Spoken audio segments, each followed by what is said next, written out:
Bismillahirrahmanirrahim. Assalamualaikum warahmatullahi wabarakatuh. Waalaikumsalam. Selamat malam. Siap. Eh, Kabarnya Bang Noval? Alhamdulillah sehat-sehat Bung Albar. Suaranya Bung Albar ini seperti Syekh aja nih Syekh. Iya, Masya Allah. Diaminkan saja tuh. Iya. Biar ya, bahasa bahasa sini katanya sawangnya bisa sampai gitu. Yang penting jangan jadi Panji Gumilang ya.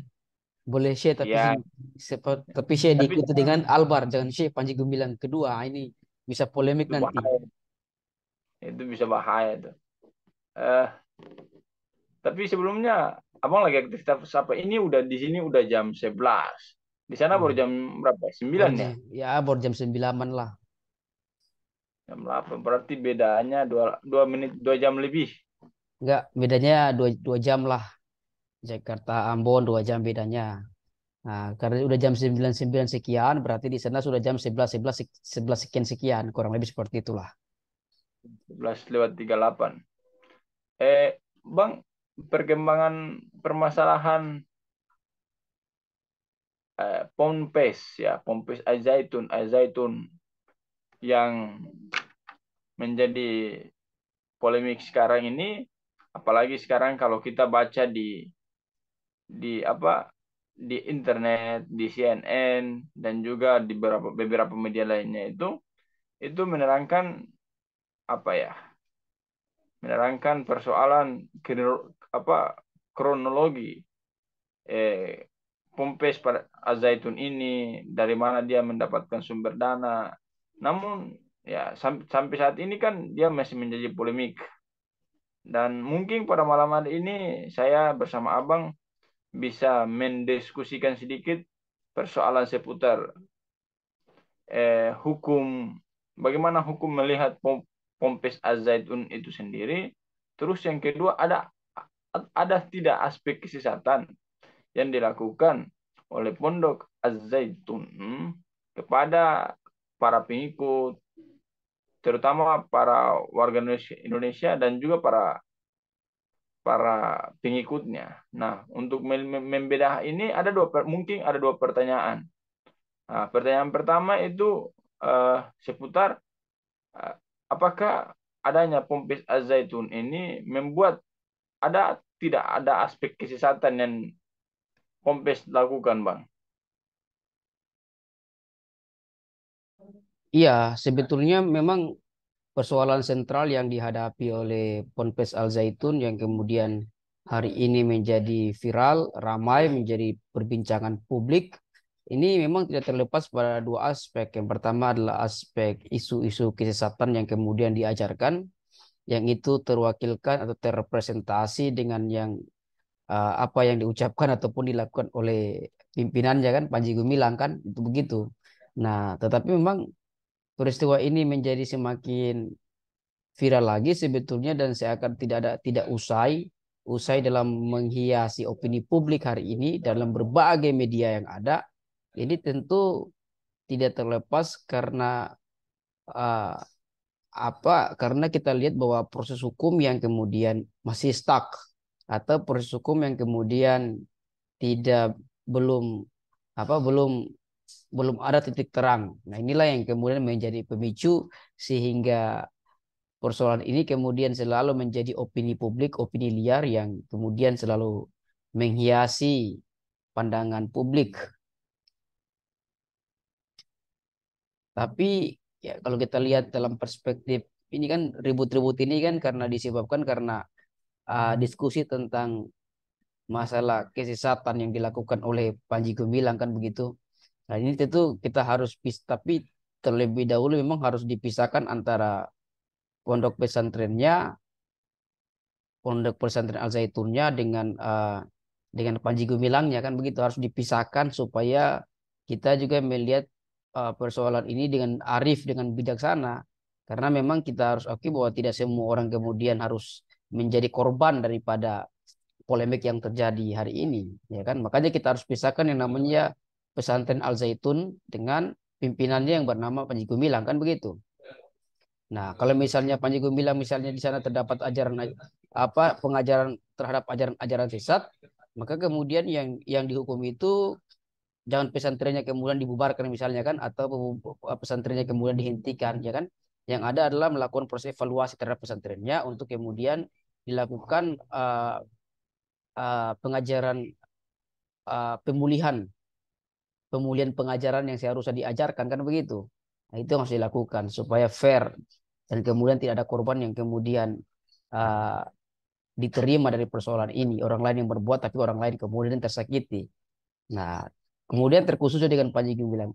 Memang kalau kita lihat uh, Panji Gumilang yang hari ini kemudian selalu menjadi titik sentral daripada Al Zaitun, ini memang karena cuitan-cuitan ataupun bahasa-bahasa yang kemudian dia sampaikan yang dan tersorot di publik, ya kan, yang tadi Bung Albert bilang sebagai kata kesesatan. Yang ini kata kesesatan ini kemudian juga sudah disampaikan juga oleh MUI kan begitu. Ya.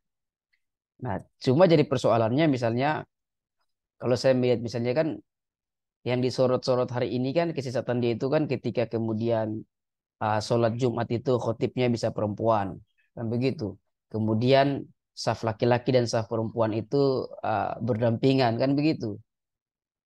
Di depan lah kemudian berdamping-dampingan kan begitu. Yang ketiga kemudian ada bahasanya yang kemudian mengatakan bahwa Al-Qur'an itu apa bahasa Nabi kan begitu. Nah, tapi tentu ini kan kemarin kita sudah sempat bahas. Nah, kalau kita lihat memang iya, sebetulnya saya melihat yang dilakukan oleh Panji Gumilang ini, kita harus lihat ini kan Panji Gumilang ini bertuan kepada siapa? Ya, tentu sama seperti ya dia bertuan sama seperti cara dia bertuan seperti yang kemudian dituhankan juga oleh kita dan juga Majelis Ulama Indonesia kan kepada Allah kan misalnya kan, Bung Albar. Siap, siap. Nah, tapi lebih dari itu, ah, maka kalau dia bertuan kepada yang berbeda, ya itu pasti sudah sebuah dia mengaku Islam tapi bertuan kepada yang berbeda, maka tentu itu adalah sebuah kesesatan yang real, yang nyata. Nah, tapi kemudian dengan dia mengatakan Al-Quran itu adalah kemudian bahasa Nabi begitu kan, atau ucapan Nabi. Yang kemarin kita lihat dia sudah kompresi pers, dia mengatakan maksudnya itu uh, yang diturunkan oleh Allah melalui Jibril kepada dia, kemudian dia kemudian ucapkan dan itu kemudian ditulis dalam mushaf atau dalam Quran kan begitu. Nah, artinya yang di Quran itu dia ucapan dia, sehingga dia menghilangkan proses menghilangkan proses bahwa Al-Quran itu kemudian uh, diturunkan dulu dari Allah kepada malaikat kan begitu, baru disampaikan kepada Nabi. Nah, tapi dia memutus mata rantai itu. Nah, tapi kalau kita lihat yang dia lakukan ini sebetulnya apa sih?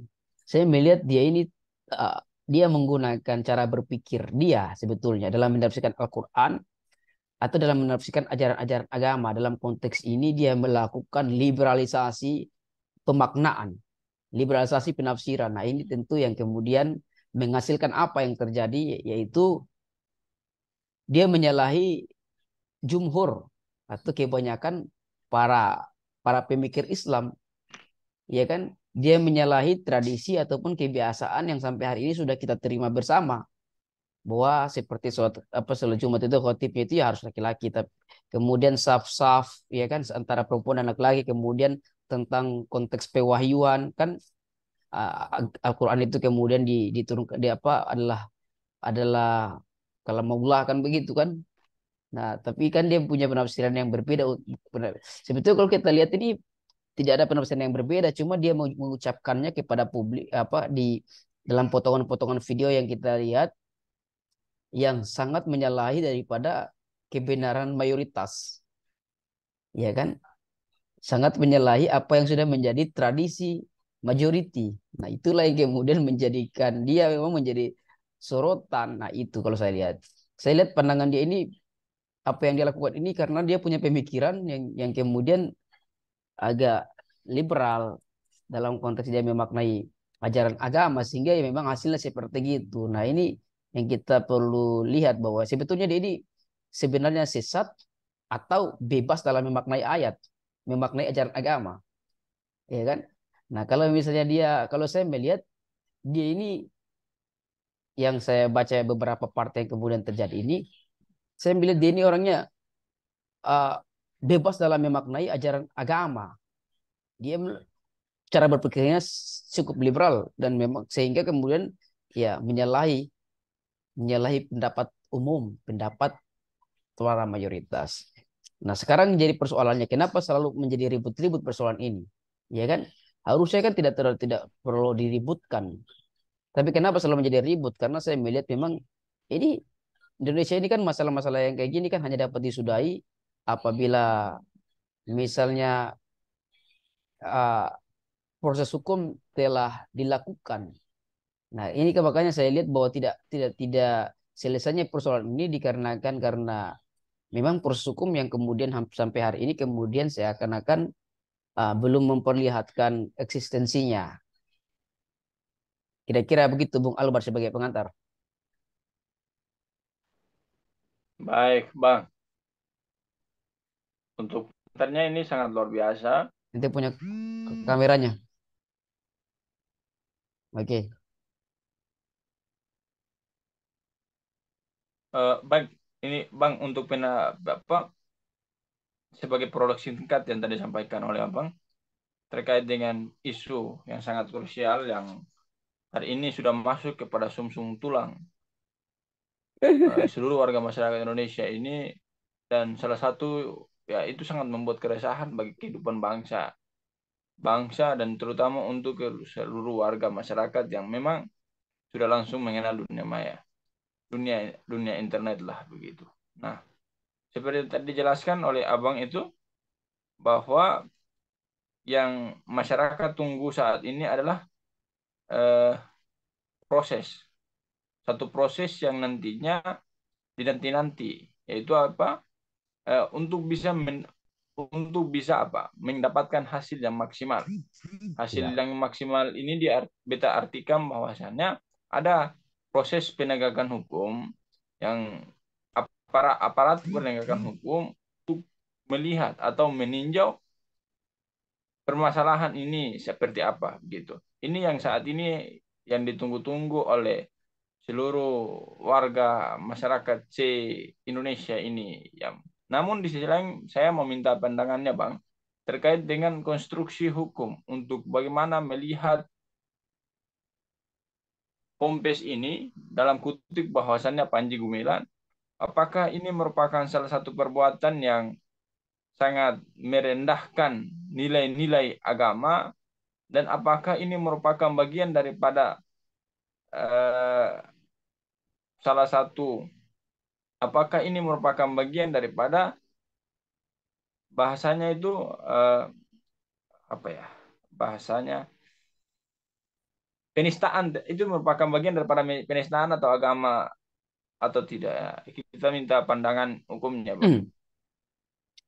Iya, saya lihat bahwa misalnya ya, kalau ada bahasa-bahasa Panji Gumilang yang memang bisa potensi, saya melihat bisa potensi kemudian bisa dikenakan delik penghinaan ataupun penistaan terhadap agama.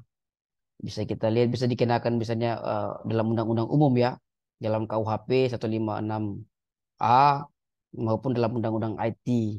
Bisa kita bisa bisa di inilah bisa artinya kalau kita bicara secara konteks hukum memang bisa potensi kemudian bisa bisa masuk unsur-unsur itu. Nah, dan saya menyoroti yang masuk itu pada wilayah mana misalnya dia masuknya ini pada wilayah yang kemudian uh, apa menyatakan bahwa Al-Quran itu adalah bahasa Nabi kan begitu atau ucapan Nabi kan begitu. Kayak kalau Rasulullah apa kalau fil Quranil Karim ya kalau nggak salah gitu ya. Kalau Rasulullah fil Quranil Karim ya kalau nggak salah kayak seperti itu. Yang kedua tentang masalah pada statement yang kemudian beredar bahwa dia mengatakan bahwa kalau Allah itu berbahasa Arab maka akan sulit nanti ketemu dengan orang Indramayu karena bahasanya berbeda kan. Nah, padahal kan kalau kita lihat kan itu Tuhan itu kan maha kuasa. Kan gitu. Jadi kalau dia kuasa berarti dia tahu segalanya. Nah, di situ kalau saya lihat pada dua konteks dua peribahasa tadi kalau ini memang dijadikan sebagai uh, laporan alasan laporan yang disampaikan kepada Polri tentu ini bisa bisa masuk kan begitu. Tapi saya lagi-lagi kembali pada proses apakah ini sesat ataupun tidak sesat. Saya melihat dia ini liberal. Saya memandang orang ini liberal dalam menafsirkan Al-Quran. Kan begitu. Nah, tapi dalam konsepsi hukumnya ini ya, bisa diorientasikan ke sana. Nah, tapi lagi-lagi memang yang bisa membuktikan ini tentu membutuhkan misalnya kita lihat ada Majelis Ulama Indonesia yang kemudian sudah berstatement bahwa ada kesesatan yang dilakukan oleh Panji Gumilang kan begitu. Nah, tapi kemudian apa yang Majelis Ulama Indonesia itu bukan lembaga hukum. Dia tidak punya peradilan seperti misalnya peradilan yang diakui apa peradit MUI itu bukan institusi peradilan kan begitu. MUI itu adalah bukan institusi dalam menegakkan hukum dan keadilan. Karena bagaimana Bung Albar ya? MUI bukan dalam kapasitas sebagai penegak hukum dan keadilan yang diamanatkan dalam pasal 24 UUD 45 kan. Uh, Maka dari itu ya ketika kemudian MUI mengatakan Panji Gumilang telah menyampaikan ajaran yang sesat, maka statement ataupun keputusan Majelis Ulama Indonesia itu harus dibawa kepada pengadilan supaya dapat dijadikan sebagai keterangan ahli. Nah, itulah kalau sudah sampai ke pengadilan dapat dijadikan keterangan ahli masuk sebagai kualifikasi alat bukti. Nah, dan terserah hakim kemudian memutuskan seperti apa berdasarkan hati nuraninya. Jadi saya pikir memang yang menjadi persoalan ini menjadi polemik yaitu karena memang penegakan hukum terkesan masih lamban dalam hal proses hukum, dalam memproses perkara ini dibawa ke pengadilan itu yang menjadi soal. Nah, tapi kan kita tahu juga kan harus ada prinsip check and recheck. Ada proses verifikasi yang harus ditempuh sebelum mengambil langkah-langkah hukum, Kak. Kan begitu. Nah, apalagi dengan adanya tambahan-tambahan bahwa Ponpes Al Zaitun itu atau Syekh Panji Gumilang itu kemudian ada yang membackup, ada pejabat-pejabat negara yang kemudian juga turut andil di belakangnya, yang membackup sehingga Pondok Pesantren Al Zaitun hingga hari ini bisa eksis, bisa sebesar itu ya kurang lebih kan begitu. Pokoknya ada pembesar-pembesar yang juga membackup Panji Gumilang atau membackup Ponpes Al Zaitun. Nah, tentu ini yang menjadi polemik. Nah, dan saya heran kondisi kita Indonesia ini kan satu persoalan itu kemudian yang bisa melahirkan berbagai macam anasir-anasir lainnya, iya kan? Jadi hati-hati Bung Alper kalau ingin menjadi syekh kan, karena kalau ketangkap dikit nanti segala hal yang kemudian tidak dimiliki oleh Bung Alper bisa saja kemudian itu dikata-kata disampaikan bahwa Bung Alper memiliki anasir A, anasir B sampai seterusnya. Kita seperti itu. Nah, apakah kemudian semua itu fakta maka itu harus diukur.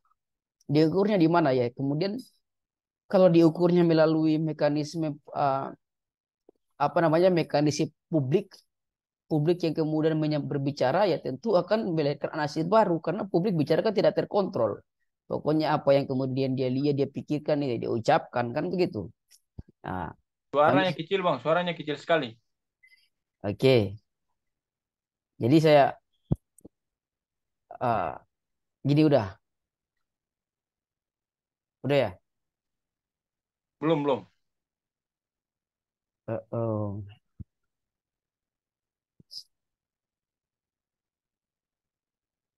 Sebentar ya.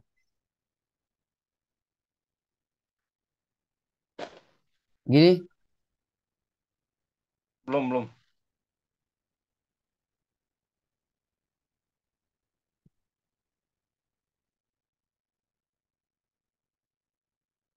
boleh. Belum juga. Tapi kedengaran kan? Siap, siap. Ya, yang penting kedengaran aja. Iya, jadi saya pikir memang berita ini menjadi semakin berlarut-larut karena terlalu banyak tambahan-tambahan. Jadi ada yang mengatakan kemudian Panji Gumilang sesat, kemudian diikuti ponpesnya sesat, kemudian diikuti dengan ponpesnya kemudian teridentifikasi NII, kemudian dia ada lagi yang kemudian mengatakan tentang persoalan ini adalah ada persoalan pelecehan seksual ya kalau nggak salah kemarin ya seperti gitu kan. Kemudian muncul lagi pendapat-pendapat yang berkaitan dengan ini apa namanya uh, masalah aliran dana dan lain seterusnya. Ini kan jadi maka saya mengatakan bahwa sebetulnya kita fokus mau dimulai dari titik mana, dari titik apa namanya titik penistaan agama atau kita memulai dari titik yang mana? Karena ini kan masalah ini semakin gaduh karena satu masalah persoalan kesehatan yang kemudian melahirkan anasir-anasir ataupun masalah-masalah yang lain. Nah, ini yang menjadi bias, menjadi kemudian perkara ini menjadi tidak menjadi keributan publik. Nah, jadi saya pikir bahwa kalau misalnya ada hal-hal yang kemudian di ada tambahan-tambahan yang kemudian mengikut dalam persoalan ini, ya kemudian ya harusnya dipisahkan diproses secara terpisah dan Polri kemudian harus turut serta untuk memproses segala hal yang kemudian disampaikan. Misalnya ada terindikasi NII, ya segera kemudian diproses yang kayak gini. Ada terindikasi kemudian pelecehan seksual. Ya, ini kemudian juga harus kemudian diproses dalam perkara-perkara yang terpisah kan begitu supaya menyudahi polemik, menyudahi kemudian terlalu banyak anasir-anasir lainnya yang kemudian juga membuat orang semakin konsen dalam melihat persoalan ini tidak dibawa ke sana kemari. Kira-kira begitu, Bung Alban.